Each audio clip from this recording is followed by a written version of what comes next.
In 1979, researchers at Yale University interviewed graduates about their life goals.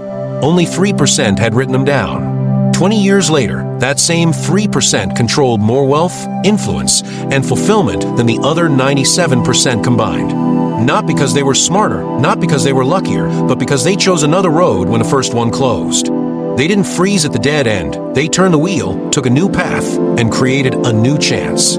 Life rarely unfolds the way we design it in our minds. When we are young, we carry dreams like neatly folded maps inside our hearts. We believe if we study hard, we will graduate at the right time. If we work diligently, we will climb the ladder of success in a straight line. If we love faithfully, relationships will last forever. If we plan carefully, health, wealth, and happiness will follow like shadows.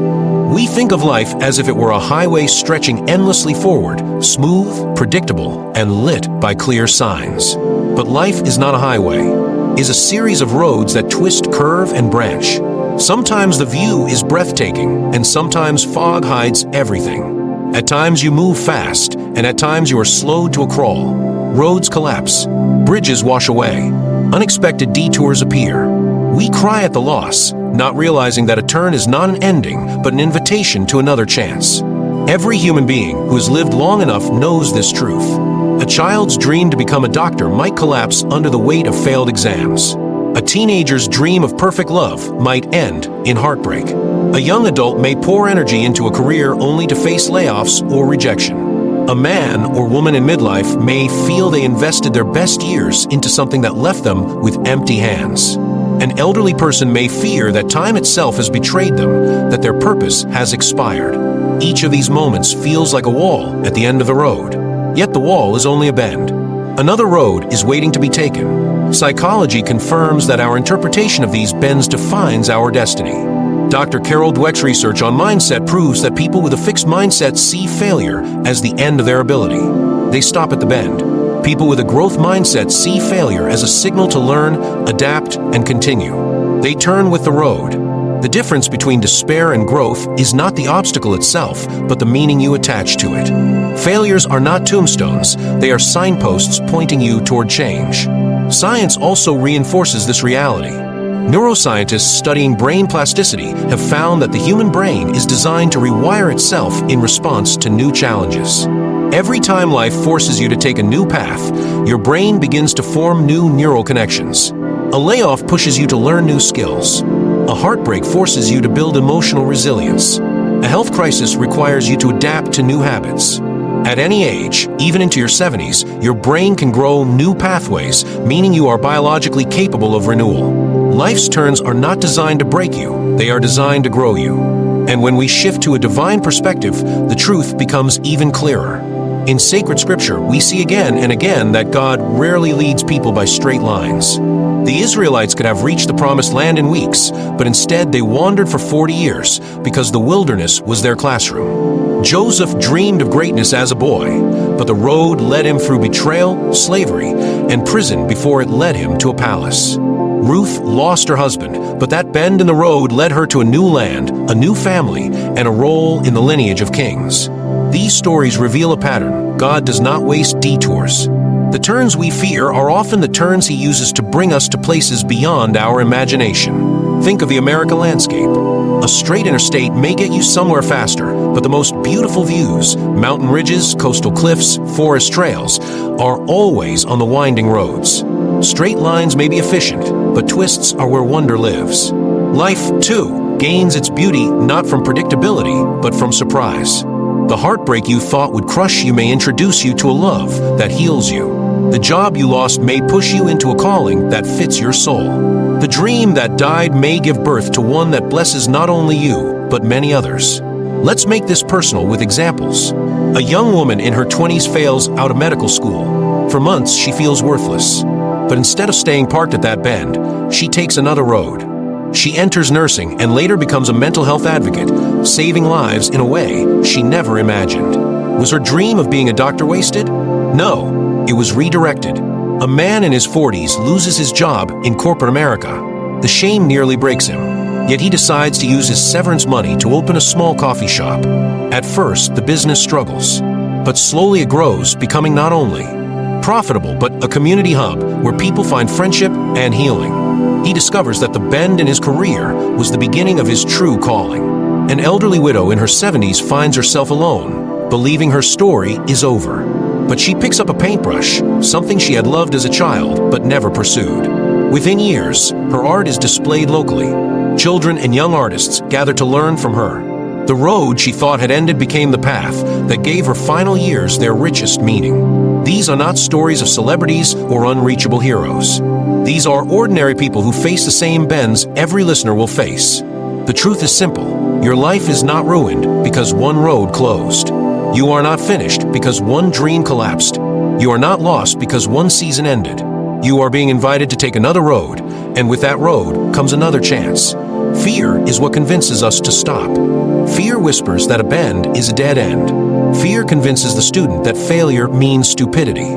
Fear convinces the divorced that they are unlovable. Fear convinces the unemployed that they are useless. Fear convinces the elderly that they are irrelevant. But fear is a liar. Courage is the voice that says, asterisk, turn a wheel. Keep going. The road continues. Asterisk history is filled with those who refuse to see bends as endings. Abraham Lincoln failed in business, lost elections, suffered depression, and yet kept walking. That bend in his path eventually led him to become one of the most influential leaders in American history. Thomas Edison failed thousands of times before inventing a light bulb, each failure only another curve that shaped his journey. Oprah Winfrey was fired from her job as a television reporter, told she was unfit for TV. That bend led her to create her own road, and she became one of the most influential voices of her generation. Each of us faces moments when we must decide whether to treat a bend as a wall or as a turn. That decision defines the story we live. Think of your own experiences. Think of the heartbreaks, the disappointments, the losses. Were they truly endings, or were they the moments that shaped your strength, your wisdom, your compassion?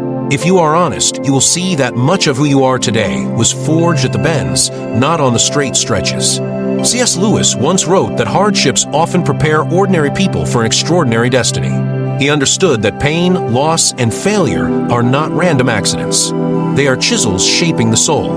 When you meet a person of deep character, of great wisdom, of powerful compassion, you can be certain they have traveled many winding roads.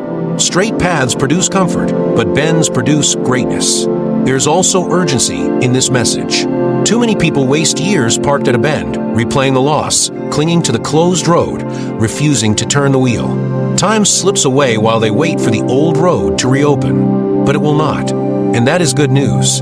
Because the blessing is not behind you, it is ahead. The chance is not in the past, it is in the future. The turn you fear is the doorway you need. Think of a GPS system. When you miss a turn, it does not tell you the journey is over. It says recalculating. Life does the same. Every failure, every loss, every mistake is life's way of saying, recalculating. You can still reach a destination, but you must be willing to follow the new direction. Refuse to recalculate and you stay stuck. Accept the recalculation and the road continues. In the end, life's beauty is not in its straightness, but in its curves. The curves teach humility. They teach resilience. They teach faith. They make the story of your life worth telling. If you are young, do not panic when the plan fails. If you are middle-aged, do not despair when one career or relationship ends. If you are older, do not surrender to the lie that your chance is gone. Another road always exists, and with every road, there is another chance. So, my friend, do not quit at the bend. Lift your head, steady your hands, turn the wheel, and keep moving. For the greatest chapters of your life may not be behind you. They may be waiting just beyond the curve. When life bends and pushes us toward a new road, it does more than change our direction. It changes who we are. Every time we step onto another path, a different version of us is born. The person who began the first road cannot be the same one who walks the second, because every turn reshapes identity, molds character, and awakens parts of the soul that would have stayed asleep if the road had remained straight. People often think identity is fixed, as if who you are at 15 is who you must be at 50. But identity is not stone, it is clay. Every road you take presses, shapes, stretches, and reforms the clay into new design. To resist the turn is to resist the transformation. To embrace the new road is to embrace a new self. Think about a teenager in high school who dreams of being an athlete. They pour every ounce of effort into sports until one accident tears a ligament and ends their season, maybe even their future in athletics. At first, they mourn. The road they loved is blocked.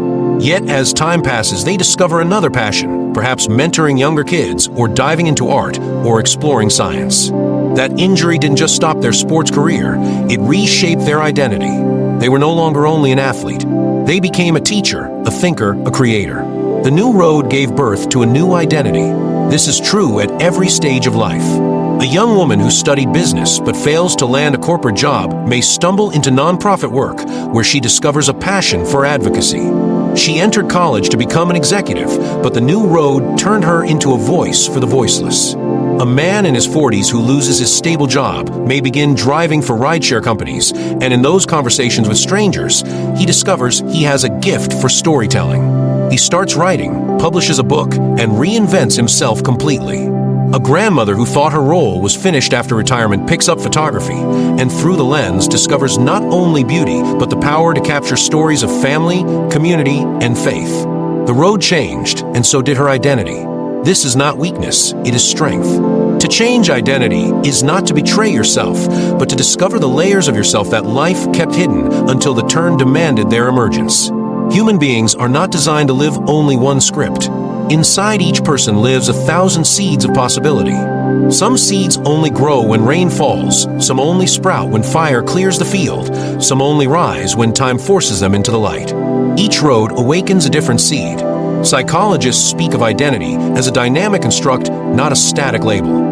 We carry multiple selves: student, parent, worker, dreamer, friend, and life's circumstances bring one to the surface while quieting another.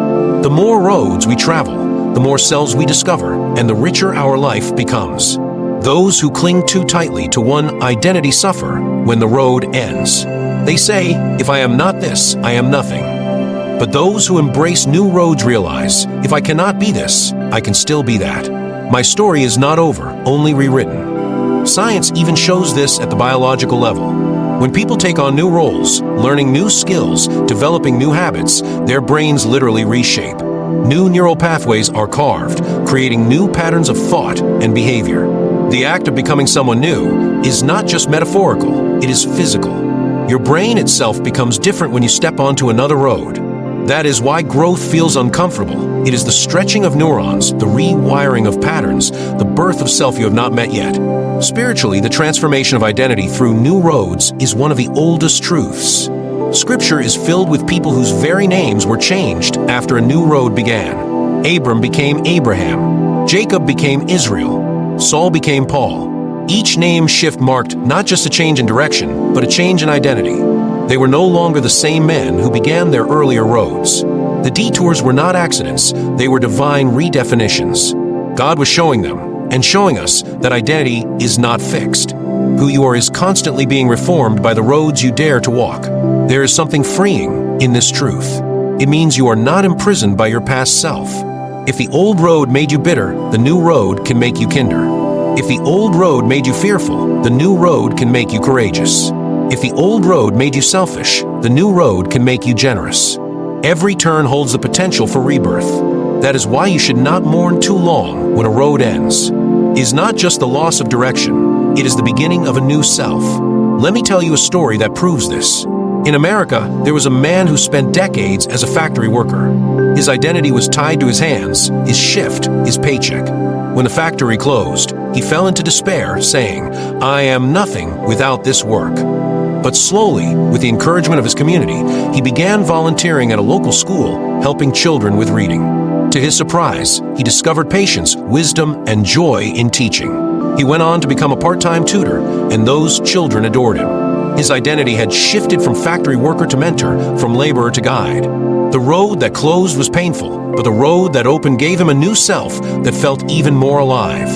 Or consider the story of J.K. Rowling, who once described herself as a failure. Divorced, unemployed, and living on welfare, her old identity felt like a burden. Yet on the new road, she wrote stories in coffee shops that birthed one of the most beloved book series of all time.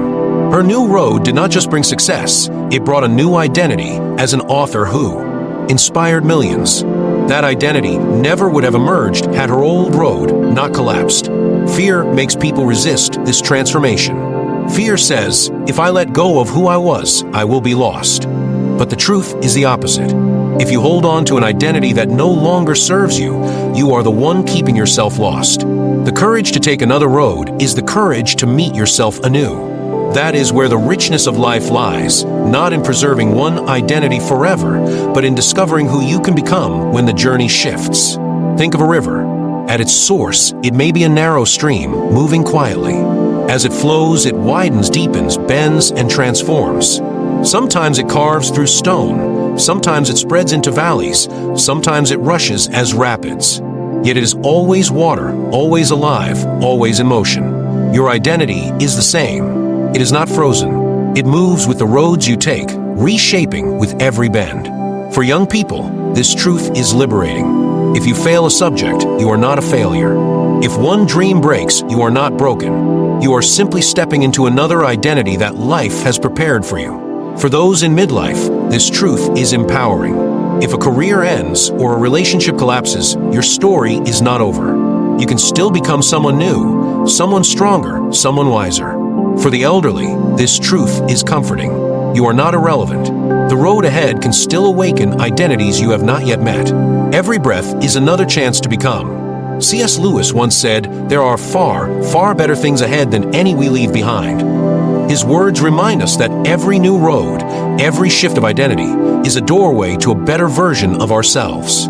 The bends are not punishment. They are invitations to meet the self we were always capable of becoming. So when life closes a road, do not cling too tightly to the identity that belonged to it. Do not say, "If I am not this, I am nothing." Instead, ask, "Who can I become on this new road?" The answer will surprise you. It will inspire you. It will reshape you. And it will remind you that identity is not a prison. It is a journey. Who you were yesterday does not limit who you can be tomorrow. The road may change, but so can you. And that change is not a loss. It is a rebirth. There are moments in life when a door closes so loudly that it feels like the echo will never fade. A relationship ends, a career collapses, a health report brings fear, or a dream you carried since childhood slips away in silence. In those moments, the human heart often cries out in despair, "This is the end." Yet history, scripture, and even science point to a truth that cannot be denied. When one chapter concludes, there is always the possibility of a new beginning. That new beginning is not simply coincidence or chance. It is often the quiet voice of the divine, whispering to the soul that another chance has been placed before you as a gift. Think about the way nature renews itself. A forest ravaged by fire looks like devastation to the naked eye. Blackened trees, smoke-filled skies, and silence where once there was birdsong. But researchers from a U.S. Forest Service have shown that new life bursts from that very soil because the fire prepared the ground for growth. Pine cones sealed for years by resin crack open under intense heat, scattering seeds that could never have been released without the flames. What seemed like destruction becomes the very foundation of rebirth. That is what a divine gift looks like, hidden in the ashes of what we thought we lost. When people hear the phrase, "another chance," they often connect it to luck, as though the universe flipped a coin and it landed on their side. Yet when you pause to see the patterns of your life, you begin to notice something greater than luck at work. You survive heartbreak you thought would kill you. You walked away from mistakes that could have changed you forever. You faced mornings you thought you could never endure, and yet you opened your eyes to see another sunrise. That is not random. That is mercy. That is divine love dressed as opportunity, giving you space to stand again, to learn again, to live again. Psychologists at Stanford University studied resilience and discovered that people who interpret setbacks as temporary rather than permanent bounce back faster and stronger. But why does the human mind carry that instinct to search for renewal? Why does a child who stumbles learning to walk always rise again? Why does a cancer patient fight with every cell of their body, even when the odds are stacked against them? Deep within the human spirit lies an imprint of survival, a reflection of something eternal that refuses to be defeated. This inner force does not emerge from nowhere. It is the fingerprint of God reminding us that every day we wake up, we are handed another chance to walk in grace. Consider the countless stories of individuals who found redemption through second chances. Nelson Mandela spent 27 years in prison. He could have wasted away in bitterness and despair. Yet when the bars finally opened, he chose not vengeance, but reconciliation. His second chance was not simply for himself, but for an entire nation bleeding with division. Or think of American author Maya Angelou. Early in her life, she endured trauma that silenced her voice for years. Yet silence was not the end of her story. Her second chance came through poetry and storytelling, and through that gift she healed not only herself, but generations of readers who felt invisible. These are not stories of people who stumbled into luck. These are testimonies of what happens when a divine gift of another chance is embraced with courage. Science also teaches us something profound about renewal. In 2005, researchers discovered the brain's ability to form new pathways, a process called neuroplasticity. This means even when the mind has been shaped by trauma, habits, or years of failure, is capable of rewiring itself, creating new patterns of thought and action. What the ancient prophets and sages proclaimed as renewal of the mind, science now affirms. Your brain itself has been designed with the possibility of another chance built into its very structure. That is not accident. That is evidence of design, evidence of a divine hand giving the human soul the ability to restart. Yet the tragedy is that many people reject the gift. They see another road appear before them, and they stay paralyzed in the rubble of the old one. Fear whispers that if they try again, they will fail again. Shame tells them they do not deserve forgiveness, not from others and not from themselves. But the gift does not depend on human worthiness. It comes from love that is deeper than worth. When the prodigal son returned in the parable, he expected punishment, but what he received was a robe, a ring, and a feast. That story continues to unfold in ordinary lives today. The divine gift of another chance is waiting, but it requires the courage to reach out and accept it. Think about health as another realm where this truth shines. Cardiologists in New York studied patients who had survived heart attacks. Many of them described the experience not only as a warning, but as a wake-up call. They realized their lives had been running on borrowed time, and the second chance transformed their habits, their diets, their stress management, even their relationships. Some of them said their near-death experience was strangely the best gift they had ever received because it opened their eyes to life with new clarity. It is a terrifying thought that it often takes crisis to awaken gratitude, yet it also proves that second chances can transform even the hardest blows into wisdom. Fear often tells us that we have wasted too much time to begin again, but history laughs at that lie. Colonel Harlan Sanders, known today for Kentucky Fried Chicken, was 65 when he began building the empire that would make his recipe world famous. His first decades were filled with rejection, failure, and poverty. 65 years old, and yet a second chance arrived, wrapped in fried chicken and persistence. He could have said it was too late, that life had passed him by, but he chose to accept the divine gift of renewal. It is never too late to begin again because the gift of another chance is not bound by age. Spiritual writers often describe life as a series of doors. One shuts and another opens. Yet there are times when we stand in the hallway between those doors, trembling in uncertainty.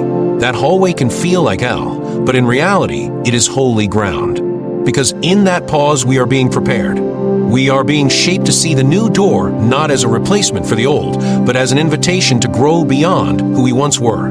The divine gift is not only about restoration, but about transformation. When scientists studied post-traumatic growth, they found something remarkable. People who had endured deep suffering often reported not only recovery, but also a deeper appreciation for life, stronger relationships, and renewed personal strength. They did not just return to who they were before the hardship, they became something greater. That is the power of a divine second chance. It is not just about getting back what was lost. It is about receiving what could never have been gained without the struggle. Children understand this gift better than adults. Watch a child learning to ride a bike. They fall once, twice, 10 times. Tears roll down their face, knees bleed, but they climb back up. To the child, another chance is not a burden, it is natural. Somewhere along the way, adulthood robs us of that childlike resilience. We forget that falling is part of the journey. Yet the divine gift is still present, waiting for us to embrace it with the same innocence and determination we once had as children. One of the most haunting feelings a person can carry is regret. Regret says the past is frozen, that mistakes are carved in stone. But the gift of another chance proves regret wrong. Time may not turn backward, but grace makes the future wide open. You cannot erase yesterday, but you can redeem tomorrow. That is why every sunrise feels like a whisper from heaven saying, try again. The greatest lie is that your story is over when in truth the author has simply turned the page. Some people resist this message because they believe they have sinned too greatly, failed too often, or hurt too deeply to deserve another chance. Yet think of the Apostle Peter, who denied Christ 3 times in his hour of need. If anyone should have been disqualified from another chance, it was Peter. Yet the risen Christ not only forgave him, but also entrusted him with leadership of the early church. That is what divine gifts look like. They restore not just what was lost, but elevate a person into a destiny they never thought possible. This gift is also practical. It is not just a lofty idea reserved for saints and heroes. It appears in everyday life, in the addict who chooses recovery, in the parent who decides to reconnect with their estranged child, in the student who failed an exam but chooses to study harder, in the worker who is laid off but uses the moment to launch a dream business. Every one of these stories reveals that another chance is not just a poetic idea. It is a reality available to those willing to see it as a gift rather than a curse. The divine nature of this gift is also evident in forgiveness. Medical studies show that people who forgive live longer, healthier lives with lower stress and stronger immune systems. Forgiveness is, in essence, giving another chance to yourself or to others. When you forgive, you participate in the divine act of renewal, breaking the chains of the past and creating the freedom of a new future. It is one of the most powerful ways to embrace the gift of another chance. The road of life will always have detours, and some of them will be painful. But the presence of pain does not mean the absence of purpose. In fact, pain often becomes the teacher that introduces us to the beauty of second chances. To walk through suffering and find yourself alive on the other side is to discover that you have been given more than survival. You have been given a chance to rewrite the meaning of your existence. The gift of another chance is not something to be taken lightly. It is an invitation to step into courage, to step into faith, to step into wisdom. Every day we breathe is a new road waiting to be walked. Every breath is mercy. Every sunrise is grace. Every heartbeat is proof that the story is still being written. And as long as the story continues, another chance is always within reach. Failure is one of those words that carries a weight heavier than steel. The moment it is spoken, most people feel a chill of shame run through them. They remember the exam they flunked in school, the business they tried that collapsed, the relationship that ended in heartbreak, or the opportunity that slipped through their fingers. The sound of that word echoes like a final sentence, like a door slammed shut with no way back. Yet when you look closely at the lives of those who have shaped history, when you listen to the quiet wisdom of spiritual truth, and when you open your eyes to the patterns written into the human mind itself, you discover something extraordinary. Failure was never designed to be a tombstone. It was designed to be a teacher. It is not the final word. It is feedback that whispers, sometimes shouts, sometimes burns, but always points toward growth if only the heart is willing to listen. Think of a child learning to walk. They stumble, topple, scrape their knees, and cry. If failure were final, that child would remain crawling on the floor forever. Yet something deep inside compels them to try again. The feedback from a fall teaches them balance, strength, and resilience. They wobble, they rise, they take 2 steps, they fall again, but each attempt carries the memory of the last. Soon enough, the same child who once fell endlessly is running in the yard with laughter. Nobody calls those early falls a life sentence of defeat. They call it learning. Adults forget this truth, but it remains written into the very design of life. History confirms it again and again. Thomas Edison conducted thousands of failed experiments before the light bulb burned steady. When a reporter asked how it felt to fail so many times, Edison replied that he had not failed but had discovered thousands of ways that would not work. That answer reveals a secret. The feedback of failure showed him what paths to close, what mistakes to avoid, what refinements to make, until at last the glow of invention lit the world. The truth is the same whether you are building technology, pursuing a career, or shaping your own character. Every failure contains coded information meant to refine the traveler, not to destroy them. There is also something sacred about failure. In the spiritual life, failure often humbles the soul in ways success never could. Pride has a way of blinding us, convincing us that we are untouchable, self-made, and invincible. Yet when failure strikes, the illusions crack, and we are forced to confront our limitations. That confrontation is painful, but it opens the door to wisdom. It draws us nearer to the divine, because when we are stripped of illusions, we realize that strength does not belong to us alone. Grace enters where pride exits. In that way, failure becomes one of God's most effective tools to teach humility, patience, and compassion. It is a fire that refines, not a grave that buries. Science affirms the same truth. Neurologists have studied how the brain processes mistakes and found something remarkable. Each time a person makes an error, neurons fire in a way that actually strengthens learning. The brain does not merely record success, it thrives on error correction. That means your mistakes are literally wiring your brain for deeper understanding. Feedback from failure is not symbolic, it is biological. Every stumble, every wrong answer, every misstep activates the very circuits that prepare you for growth. That is why failure cannot be final. The human brain was designed with room for mistakes, designed with feedback loops that carve resilience into the mind itself. Psychology also sheds light on the meaning of failure. Carol Dweck's research on growth mindset shows that people who view abilities as fixed interpret failure as proof of inadequacy, while those who see abilities as flexible interpret failure as a signpost for learning. The same event, a poor grade, a rejected proposal, a broken relationship, can either crush a person or propel them forward depending on how they interpret it. The difference is not in the event itself, but in the perspective. Failure speaks a different language to those who know it is feedback. It says, not this way, instead of, not ever. Look at Abraham Lincoln. Before becoming one of America's greatest presidents, he lost jobs, failed in business, and was defeated multiple times in elections. To most, that would have seemed like a clear sign to quit. Yet each failure carved something deeper in him, a reservoir of persistence, empathy, and courage. When he finally led the nation through its darkest hour, he did so not in spite of his failures, but because of them. The feedback shaped the leader he was destined to be. Failure also teaches empathy. People who have never stumbled often carry arrogance, dismissing the struggles of others. But the one who has failed knows the taste of disappointment.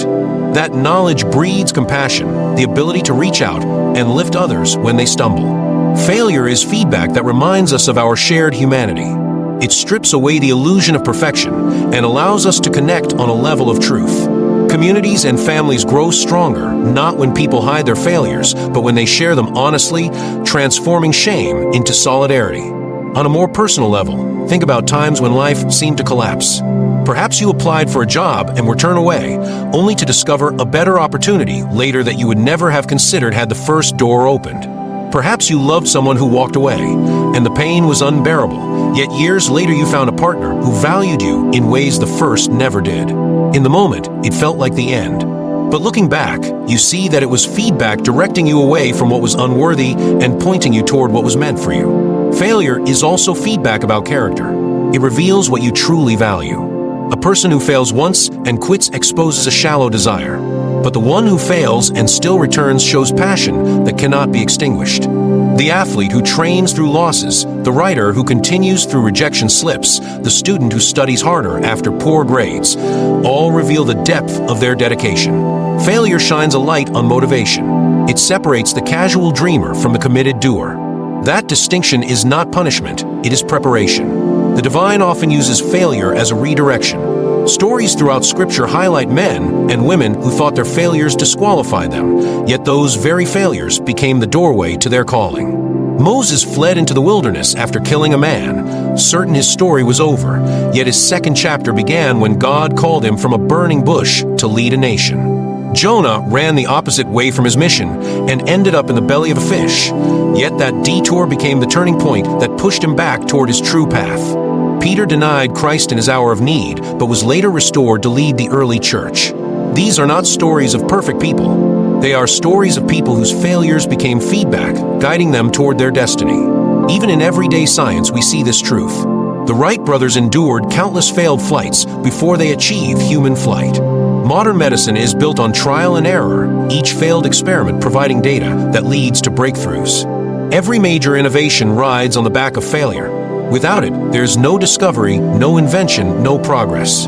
Feedback from mistakes is the currency of advancement. Yet despite all this evidence, many people still fear failure so deeply that they refuse to try at all. Fear of failure paralyzes more dreams than failure itself ever could. Students avoid difficult subjects, entrepreneurs abandon ideas, individuals hide their talents, all because they cannot bear the thought of falling. Yet the refusal to risk is its own kind of failure, one that brings no feedback, no growth, only regret. That regret grows heavier with time until it becomes a silent chain around the heart. To break that chain, a person must see failure for what it truly is, a message, not a sentence. Failure speaks if you are willing to listen. It says, that strategy did not work. It says, that relationship was not healthy. It says, that path is not the right one. It is not saying, you are worthless. It is saying, there is another way. The moment you begin to hear it differently, the fear loosens its grip. You stop interpreting it as rejection and start seeing it as redirection. That shift changes everything. Every life carries examples of this truth. Consider the stories of people who lost everything only to rise stronger. Steve Jobs was fired from Apple, the very company he founded. To the world, it looked like ultimate failure. Yet that setback drove him to start new ventures, learn new skills, and return later with the vision that transformed Apple into one of the greatest companies of our time. J.K. Rowling was rejected by multiple publishers before Harry Potter became a global phenomenon. Each rejection letter was feedback, painful yet necessary, sharpening her resolve and deepening her storytelling. These lives reveal the same pattern. Failure does not erase destiny, it refines it. Even in relationships, failure teaches. A broken friendship or marriage leaves scars, but it also reveals what boundaries were ignored, what communication was missing, what wounds needed healing. Those lessons become the foundation for healthier bonds in the future. People often say they learn more about love from heartbreak than from romance. That is failure as feedback in its purest form. Failure is often the place where people discover their true strength. Success can hide weakness because it demands little struggle. Failure strips away comfort and forces you to confront the core of your being. You learn whether your spirit bends or breaks, whether your faith deepens or dissolves, whether your vision remains or vanishes. In that confrontation, you often discover strength you never knew you had. That strength becomes the anchor for every success that follows. The message is clear. Failure cannot define you unless you give it permission. It is a gift wrapped in pain, a teacher dressed in disappointment, a guide hidden in the rubble of dreams. It arrives not to declare an ending, but to point you toward a new beginning. To embrace failure as feedback is to embrace growth, wisdom, and resilience. To run from failure is to run from the very path that leads to your destiny. So when the weight of defeat presses against your chest, when shame whispers in your ear, when regret darkens your mind, pause and remember. This is not the end of your story. This is feedback. The road has not closed. It has curved. Stand, breathe, listen, and take the next step. Failure does not write the final line of your life. It writes the lesson that prepares you for the chapters yet to come. Resilience is a word often spoken but rarely understood until life demands it. It is easy to talk about strength when the road is smooth, when health is steady, when bills are paid, and when relationships feel secure. Yet life is not a straight highway. It bends, it twists, it breaks without warning. The storms come in forms you did not expect. An illness that rewrites your body, a betrayal that cuts into your heart, a layoff that empties your bank account, a sudden silence where laughter used to echo. In those moments, the question is not how many victories you've had, but whether your spirit can endure the storm. That is what resilience truly means. The road itself becomes the teacher, shaping you not through ease, but through resistance. Think of how muscle is built. In the gym, when a person lifts weights, they are actually tearing tiny fibers in their muscles. That tearing sounds like destruction, but in truth, it is the only way strength is formed. The body repairs the tears, and the muscle grows stronger than before. The road of life operates under the same principle. Each difficulty is like resistance against your spirit. It stretches you, it strains you, it hurts, but is building a power you cannot see in the moment. Without resistance, there is no strength. Without struggle, there is no resilience. Children are perhaps the purest example of resilience. Watch how they fall, scrape their knees, and burst into tears, only to rise again with stubborn determination. To them, falling is not a sign of weakness, but part of the process of learning. Somewhere along the path to adulthood, people begin to interpret falling as failure and resilience as something reserved for extraordinary heroes. Yet resilience was always woven into the fabric of human existence. It is not the privilege of the few, but the inheritance of everyone who has breath in their lungs. Scientists have studied resilience for decades. One landmark study observed children who grew up in unstable, broken homes filled with poverty and struggle. Many predicted these children would never overcome the weight of their environment. Yet a surprising number of them not only survived but thrived, building stable lives, careers, and families of their own. Researchers discovered that resilience was not about avoiding pain, but about adapting, about finding meaning in hardship, about drawing strength from supportive connections, and about believing the future could still be shaped. This shows that resilience is not a rare trait. It is a skill, a mindset, a capacity built through experience. Spiritual wisdom echoes the same truth. Sacred writings speak of trials as a furnace, refining people like gold. In raw form, gold contains impurities. It must be heated by fire to shine. The fire does not destroy the gold, it reveals its purity. Life's hardships are the fire, and resilience is the shine that emerges from the heat. When a person leans into the trial instead of running from it, they begin to discover depths of faith, courage, and endurance they never knew they carried. The divine does not send suffering to destroy, but to strengthen, to purify, to prepare. Resilience is also the refusal to let pain be the final word. Think of those who lost everything. In hurricanes, wildfires, or earthquakes. Time and again, communities have risen from rubble, neighbors lifting one another, strangers offering help, families rebuilding homes from ashes. The road of disaster taught resilience not just to individuals, but to entire towns. In those moments, resilience becomes collective. It is not just about personal survival, but about shared endurance, about a people deciding together that tragedy will not have the last word. Psychology describes resilience as the ability to bounce back, yet the truth is deeper than bouncing. People do not simply return to who they were before hardship. Often, they become stronger, wiser, and more compassionate. Post-traumatic growth is the term researchers use for this transformation. Instead of merely surviving pain, resilient individuals grow because of it. They see life with sharper gratitude, love with deeper tenderness, and pursue dreams with fiercer courage. The road has taught them not just to endure, but to transform. Stories of resilience fill history. Helen Keller, blind and deaf from childhood, could have surrendered to despair. Instead, with the help of her teacher and Sullivan, she learned to communicate, to write, to speak, and to inspire millions. Every obstacle her life presented became a classroom where resilience was taught. Her story continues to echo across generations, reminding people that the human spirit, when trained by struggle, can defy limits that seem impossible. Think of soldiers returning from war with scars visible and invisible. Many grapple with pain beyond words, yet countless also build new lives, advocate for others, and raise families. Their resilience does not erase the trauma, but reshapes it into purpose. The road of battle, loss, and survival teaches them how precious peace is, how sacred community is, how vital hope is. Resilience is also taught in smaller, quieter ways. A single mother working 2 jobs to feed her children develops resilience in the grind of exhaustion. A student who fails an exam but studies harder for the next learns resilience in the classroom. A patient enduring chemotherapy discovers resilience in the hospital bed.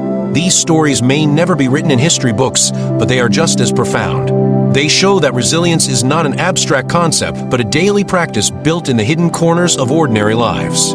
Divine mercy is often the source of resilience people cannot explain. How do parents endure the loss of a child and still find a way to smile again? How does a person climb out of addiction after years of chains? How does someone face rejection after rejection, yet still knock on next door? Resilience is also about perspective. 2 people can face the same hardship, but one crumbles while the other rises. The difference often lies in how they frame the event. The resilient person asks not why me, but what can I learn? How can I grow? Who can I become through this? That shift in perspective does not erase the pain, but transforms the meaning. The road ceases to be an enemy and becomes a teacher. Some of the most resilient people are those who have been told no again and again. Musicians rejected by labels who keep writing songs. Athletes cut from teams who train harder. Entrepreneurs told their idea will never work who press on until it does. Their resilience is born from resistance, and that resistance becomes the foundation of their triumph. The applause people give at the end is only possible because of the silent resilience practiced in the shadows.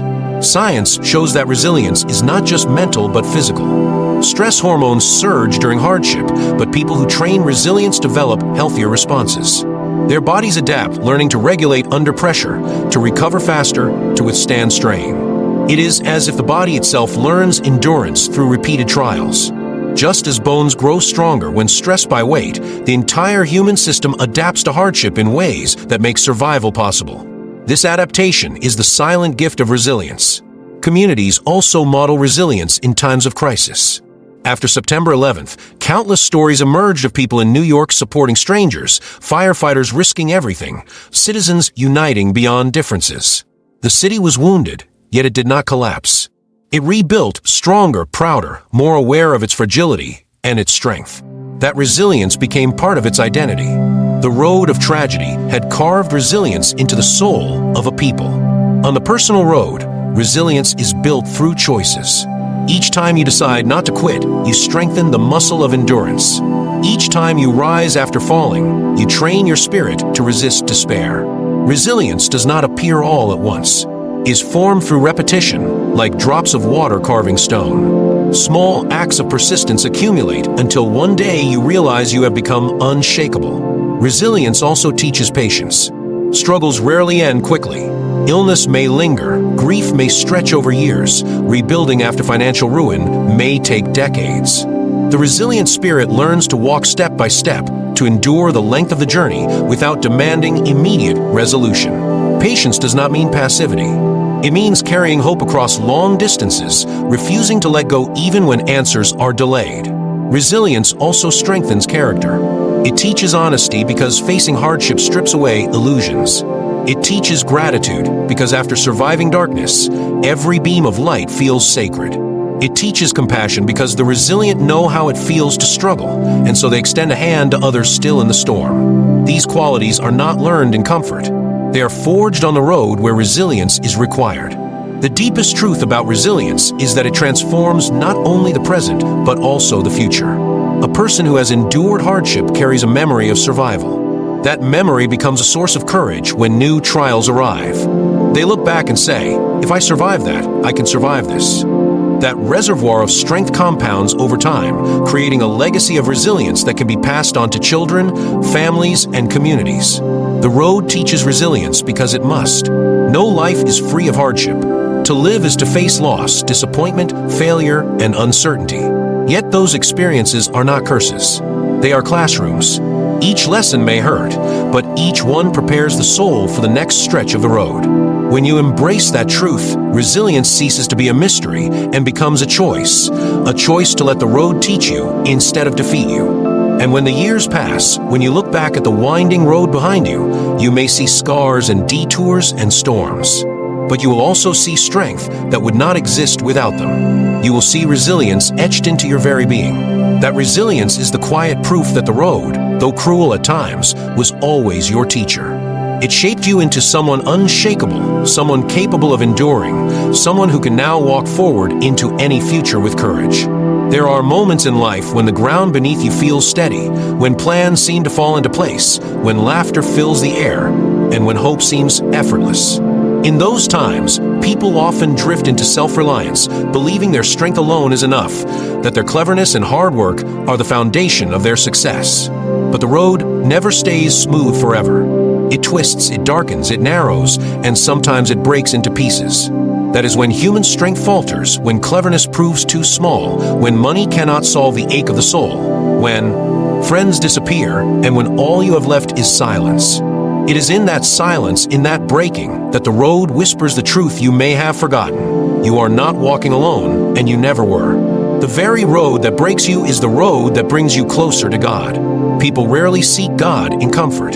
Comfort has a way of distracting the heart, making it content with temporary pleasures, convincing it that everything is under control. But when loss strikes, when betrayal wounds, when health declines, when prayers seem unanswered, when doors slam shut, that is when the heart begins to search beyond itself. It is not weakness that drives you to God, but honesty. The honesty of realizing that the human spirit was never designed to carry everything on its own. In the cracks of your control, the light of divine presence seeps through. Look back at your own life. Think of the times you were certain you could not endure another day, the nights you cried into a pillow, the mornings when getting out of bed felt like carrying a mountain. In those moments, something invisible held you. A whisper in your chest, a stirring in your soul, a strange strength that did not come from you. That was God, closer than your breath, drawing near not when you were strongest, but when you were most broken. The road had cornered you so that you could finally see what had been there all along. Sacred texts often describe God as a shepherd. The shepherd leads, guides, and protects the flock, but sheep do not always stay on the path. They wander, distracted by grass, led astray by instinct. It is when they fall into ravines or face wolves that they recognize their need for the shepherd's staff. Life works the same way. The road may feel like a wilderness, but it is the very wilderness that makes you look for the shepherd again. The relationship between pain and closeness to God is one of the greatest mysteries of existence. Why would a loving Creator allow suffering at all? Why not make the road smooth, straight, and free of loss? That question has echoed through centuries, asked by philosophers, poets, and preachers. The answer is not a simple one, but one thing is clear: suffering strips away illusions. It removes the masks people wear, it humbles the proud heart, it opens the clenched fist, it makes space for divine grace to be seen. Without pain, the soul often sleeps. Pain awakens it. When everything falls apart, prayer is no longer routine. It is no longer a ritual spoken with half-closed eyes. It becomes desperate, raw, trembling, real. Those are the prayers that touch heaven because they are born not of obligation, but of hunger. On the road of heartbreak, prayer transforms from words into lifelines. You are no longer reciting, you are reaching. And in that reaching, God meets you with a presence deeper than explanation. There are countless stories of people who found God most vividly not in cathedrals, temples, or mosques, but in hospital rooms, prison cells, battlefields, and quiet bedrooms where tears fell onto sheets. They testify that in their darkest hours, when logic failed and resources ended, a stillness filled the room, a peace beyond understanding, a reminder that God was not far away but closer than they ever imagined. These testimonies are not just tales of survival, but of transformation. The road drew them into a relationship with God that comfort never could. Think of a child learning to walk. The parent could carry the child everywhere, sparing them from falls. But love does not protect a child from every stumble. Love allows space for the fall, not to harm, but to teach. Each fall teaches balance, strength, courage. The same is true for the soul. God could shield you from every difficulty, but then you would never learn to lean, to trust, to call, to draw close. The road of hardship becomes the classroom where divine intimacy is taught. Faith grows differently in the soil of struggle. In sunshine alone, faith can stay shallow, like grass with weak roots. When storms come, that kind of faith withers quickly. But when storms are part of the journey, roots dig deeper, searching for water that lies beyond the surface. That water is God. The more the winds rage, the deeper the roots grow. By the time the storm passes, the tree is stronger, not weaker. Faith formed in pain is faith that endures. When you walk a hard road, you begin to understand scriptures that once felt abstract. Words about God being a refuge, a healer, a comforter, a rock. They are not poetry anymore. They are reality. You know what it means to run to God like a shelter in the rain because you have stood in the storm. You know what it means to be comforted because you have felt grief. You know what it means to be healed because you have been broken. The road translates theology into experience. God often removes the illusion of control so that you can rediscover dependence. That dependence is not weakness, but freedom. Freedom from the exhausting lie that you must hold everything together. Freedom from the pressure of being your own savior. Freedom from the chains of pride that whisper you need no one. The road breaks those illusions, leaving you empty-handed, and in that emptiness, you discover fullness. Some resist the call of God on the road. They let pain harden them. Let disappointment turn them bitter. Let unanswered prayers convince them God is absent. Yet even in those moments of rebellion, grace lingers. Like a patient friend, God waits. Even if you curse the heavens, even if you slam the door, the presence does not vanish. Many testify that years later, after wandering far, they returned to find God had never left. The road was only delaying their surrender until the right moment. Closeness to God does not mean all questions are answered. It does not erase mystery. In fact, the deeper you walk with God, the more you realize how vast the mystery is. But closeness does mean you no longer carry the road alone. You begin to sense guidance in decisions, strength in weakness, light in darkness. That closeness is not about understanding everything, but about trusting even when you understand nothing. Think of those who lose loved ones. The grief is unbearable. No words can fill the void. Yet many find that in grief they encounter God's presence in ways they never had before. They describe dreams, whispers, unexplainable peace, or unexpected comfort through others. Grief drove them to a depth of faith they never knew existed. The road of loss became the place of discovery. The Psalms are filled with cries from the road. "My God, why have you forsaken me? And the Lord is my shepherd, I shall not want." Both come from the same book. Both come from the same heart. That is the paradox of a road. It contains both anguish and intimacy. Sometimes the road leads you through valleys so dark you feel abandoned, only to realize later that God was walking right beside you in the shadows. Resilient faith is forged when the road feels endless. When healing takes years, when waiting stretches across seasons, when answers are slow. In that space, prayer is not about quick fixes, but about relationship. You pray not to escape the road, but to walk it with God. Each step builds a rhythm. Each day teaches surrender. You stop demanding escape and start desiring presence. That shift is where true closeness begins. People often think of miracles as dramatic displays, waters parting, fire falling, diseases vanishing instantly. Yet many discover the greatest miracle is simply the nearness of God in suffering. To feel peace when the storm rages, to find hope when nothing changes, to sense love when loneliness surrounds you, that is the miracle of presence. And that miracle happens most often on the road of hardship. The road also teaches humility. When you cannot fix yourself, when you cannot heal your family, when you cannot buy your way out of pain, you learn that all you have is grace. That humility is not defeat, it is the doorway to divine intimacy. Pride keeps people distant from God, but humility pulls them close. The road lowers you so that God can lift you. The closer you walk with God, the more you realize the road itself is not your destination. The bumps, the bends, the storms are temporary. The destination is intimacy with the Creator, union with the one who holds eternity. The road may wound you, but it also delivers you into that eternal embrace. Generations pass down stories of how God met them on the road. A grandmother prays during wartime, and her children remember her faith. A father loses his business, yet tells his children about the peace God gave him. These stories become legacies, shaping generations. The road not only brings individuals closer to God, it builds faith across families, communities, and nations. When you finally look back, you see it clearly. The road that once felt cruel was actually sacred. The nights of weeping, the years of struggle, the unanswered questions, all of them became holy ground because they brought you into a closeness you could not have found otherwise. You realize that the hardest parts of your life were also the most divine because they carved space in your heart for God. And so the road, in all its twists and shadows, is not your enemy. It is your teacher. It is the hand that leads you away from illusions and into intimacy. It is the journey that takes you not just through life, but into the heart of the one who created life. And when you understand that, you stop resenting the road and start reverencing it because you see that every step, no matter how painful, is a step closer to God. There comes a moment when the weight of your past tries to chain you, when fear whispers that your best days are behind you, when regret paints your mind with dark colors. That is the enemy of your soul, trying to convince you that the road ahead is closed.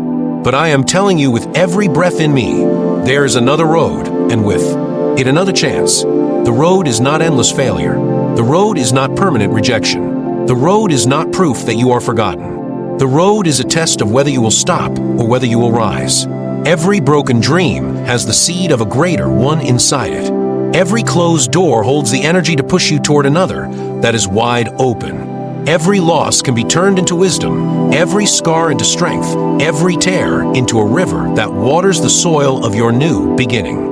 Do not underestimate the danger of waiting for tomorrow. Time is not infinite for you. The truth is, life moves quickly, and the days you waste thinking someday are days you will never recover. That thought should shake you awake. If you don't take the road today, the chance might slip away forever. But let this truth lift you up. The God who shaped the stars still shapes your story. Science says your brain can grow and rewire at any age. Psychology says courage can be trained by the choices you make today. Spirit says faith can turn the smallest step into the largest breakthrough. That means no one is too late, no one is too far gone, no one is too broken. You are still breathing, which means the road is still open. This is your moment to decide. Not tomorrow, not next week, right now. Will you stay where you are, repeating the same story, or will you step onto another road and claim another chance? The choice belongs to you, but the gift belongs to God, and He is holding it out in your direction. The future is not waiting for someone stronger, richer, or younger. The future is waiting for someone who dares to believe again, who dares to rise again, who dares to walk when the path is unclear. That person can be you. Let the fear burn away. Let the doubt collapse. Let the excuses die. Stand up, take the step, and embrace the road before you. Because this truth will echo through your life until your last breath. Another road always means another chance, and another chance always means the story is not finished.